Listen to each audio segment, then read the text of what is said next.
Hello, my name is Rochelle, and I was a victim of bullying in the workplace.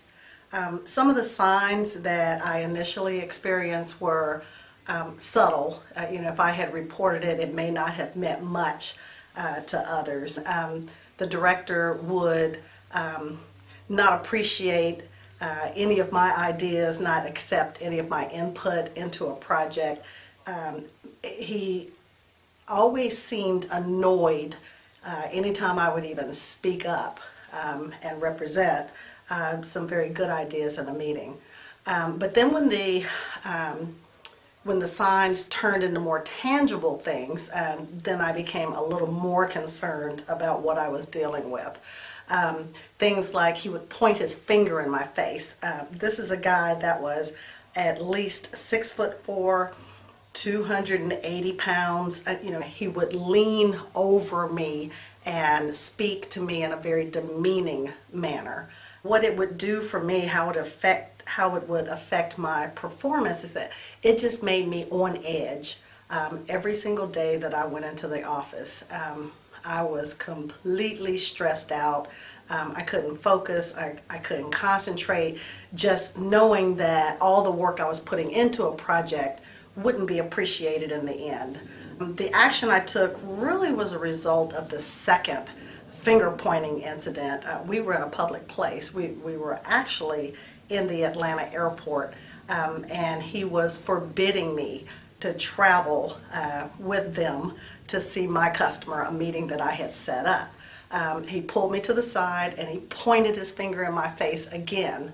And so what I did was I went to the vice president who was there, and I told him very directly that he was now a witness to this intimidating tactic that this director was using, and the bullying that he was doing. So that was the first thing I did. I did leave the airport, so I didn't take the flight. On the way home, I decided to call HR. I thought that would be the first step for me to take. It was after hours, so I left a voicemail for the HR person, and the very next day I went into the EEOC office. I had just had enough and I just didn't know what to do.